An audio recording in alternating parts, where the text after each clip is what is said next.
दोस्तों नमस्कार, मैं जगन्नाथ गौतम सियासत हिंदुस्तान यूट्यूब चैनल पर आपका स्वागत है। दोस्तों, आज जो मैं बात करने जा रहा हूं वो बहुत ही महत्वपूर्ण है।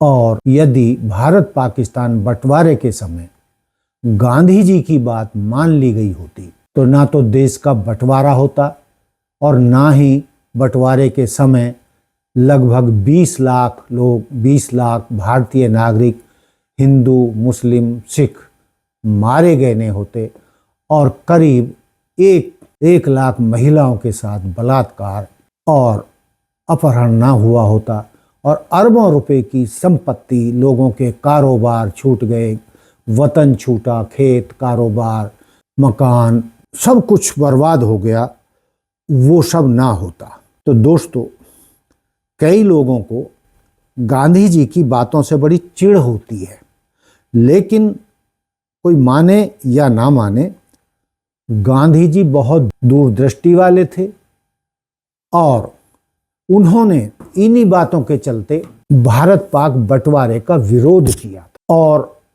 गांधी जी इस कत्लेआम को रोकना चाहते थे, इसलिए उन्होंने मोहम्मद अली जिन्ना को भारत का पहला प्रधानमंत्री बनाने का प्रस्ताव रखा था। हालांकि मोहम्मद अली जिन्ना ने गांधी जी के इस प्रस्ताव को ठुकरा दिया और वो पाकिस्तान अलग बनाने पर अड़े रहे और उनकी जिद के आगे सबको झुकना पड़ा और भारत पाकिस्तान का बंटवारा। दोस्तों, जानकार मानते हैं कि गांधी जी इस बात को जानते थे कि मोहम्मद अली जिन्ना तपेदिक यानी टीबी के मरीज हैं और उस समय टीबी एक लाइलाज बीमारी थी। और गांधी जी की सोच ये बाद में साबित भी हुई, क्योंकि बंटवारे के बाद मोहम्मद अली जिन्ना बहुत दिनों तक जिंदा नहीं रह सके। दोस्तों, जो बुद्धिजीवी हैं और जो इंसानियत को पसंद करते हैं, जो मानवता को पसंद करते हैं, लेकिन जो सत्ता लोलुप है, जो कुर्सी चाहते हैं, उनके लिए भारत के लगभग 20 लाख लोग दोनों तरफ से कत्ल कर दिए गए और ये कत्लो गारत दिल्ली, पंजाब, बंगाल, बिहार, उत्तर प्रदेश में सबसे ज़्यादा हुआ और महिलाओं के साथ तो दोनों तरफ से बहुत ज्यादती हुई। दोस्तों, यदि गांधी जी की बात मान ली गई होती तो ये सारा नुकसान होने से बच सकता था। और ये आप लोग ये भी जानते हैं कि जब से पाकिस्तान बना है, पाकिस्तान के साथ हमारे कई युद्ध हो चुके हैं और उन युद्धों की बदौलत हमारी अर्थव्यवस्था लंबे समय तक पटरी पर नहीं आई और आज भी लगभग वो ही स्थिति है। तो दोस्तों, युद्धों से पूरी दुनिया में कितना विनाश हुआ है ये इतिहासकार ही जानते हैं। और सबसे बड़ी बात जो इतिहासकार कहते हैं वो ये है कि दुनिया में जितने भी युद्ध हुए हैं उनके पीछे किसी न किसी धर्म का हाथ रहा है। और भारत में बंटवारे के समय, जो बंटवारे से पहले सभी नागरिक हिंदुस्तान के ही नागरिक थे, लेकिन 20 लाख लोगों का कत्ल कर दिया गया धर्म की नफरत के चलते। कितने परिवार उजड़े, कितनों के घर उजड़े और कितनों के कारोबार बंद हुए।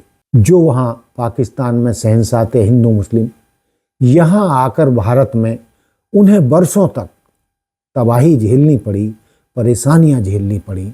और यही मंजर लगभग हिंदुस्तान से गए पाकिस्तान में मुसलमानों के साथ हुआ। और हकीकत तो ये है कि जो यहाँ से जो मुस्लिम गए थे, आज तक उनको मुहाजिर कहा जाता है और आज भी उनको पाकिस्तान में न्याय नहीं मिला है।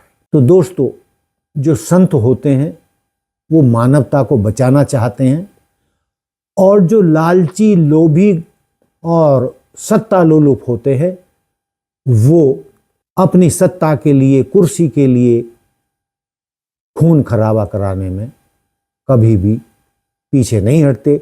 उनके लिए लाखों लोगों की जान चली जाए उसके कोई मतलब नहीं है। और दोस्तों, कहा जाता है कि गांधी जी को गोली से इसलिए भी मारा गया क्योंकि वो देश को एक रखना चाहते थे, बंटवारा नहीं करना चाहते थे और इस महान देश को हर कीमत पर हर तबाही से बचाना चाहते थे। लेकिन दुख की बात यह है कि आज भी नए सिरे से वही नफरत की आग देश में जल उठी है, उसमें कई जानें ली गई हैं और आज भी समाज को फिर 1947 पहले का जो नफरत का माहौल था उसको पैदा करने में कोई कसर बाकी नहीं रखी जा रही है। तो जो दोस्तों इतनी बड़ी निष्ठा हमारे देश की मुस्लिम समाज ने हमारे राजनेताओं के सामने व्यक्त की थी और भारत पाक बंटवारे का विरोध किया था और वो पाकिस्तान नहीं गए, तो दोस्तों आज लगभग उनकी 20-25 करोड़ आबादी है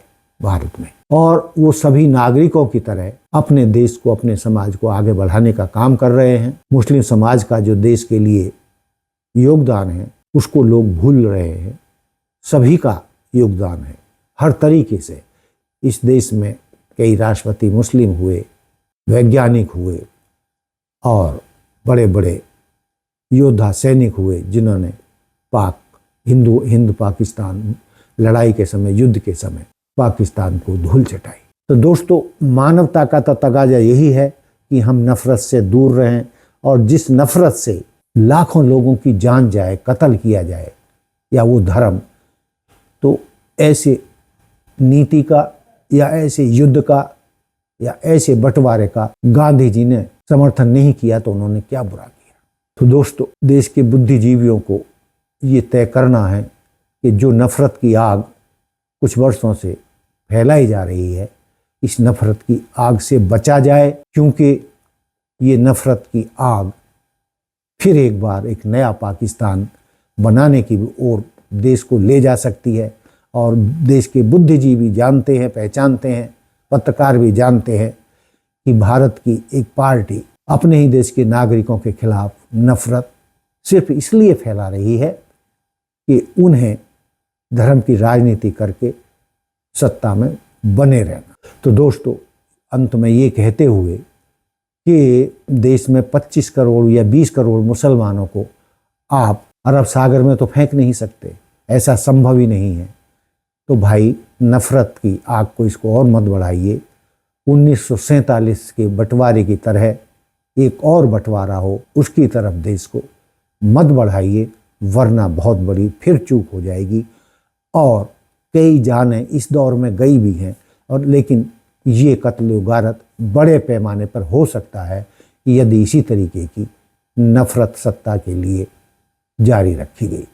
तो दोस्तों ये था मेरा आज का मुद्दा कि गांधी जी मोहम्मद जिन्ना को देश का पहला प्रधानमंत्री क्यों बनाना चाहते थे, और यदि मोहम्मद अली जिन्ना को प्रधानमंत्री बना दिया जाता और उनको मना लिया जाता तो देश में लाखों हत्याएं होने से बच सकती थीं। और दोस्तों यही नहीं, लगभग 1 करोड़ से 1.5 करोड़ लोग इधर से उधर गए, यानी भारत से पाकिस्तान गए और पाकिस्तान से भारत गए। जो विस्थापित हुए, जो शरणार्थी बने, उनमें से बहुत सारे परिवार आज तक भी अपने पैरों पर ढंग से खड़े नहीं हो पाए हैं। जो पाकिस्तान से हिंदू सिकाए थे वो तो किसी हद तक अपने पैरों पर मजबूती से खड़े हो गए, लेकिन जो यहाँ से पाकिस्तान मुस्लिम गए थे वो मुहाजिरों के रूप में आज भी उनको परेशान किया जाता है, उनको हक पाकिस्तान में नहीं मिल रहे हैं।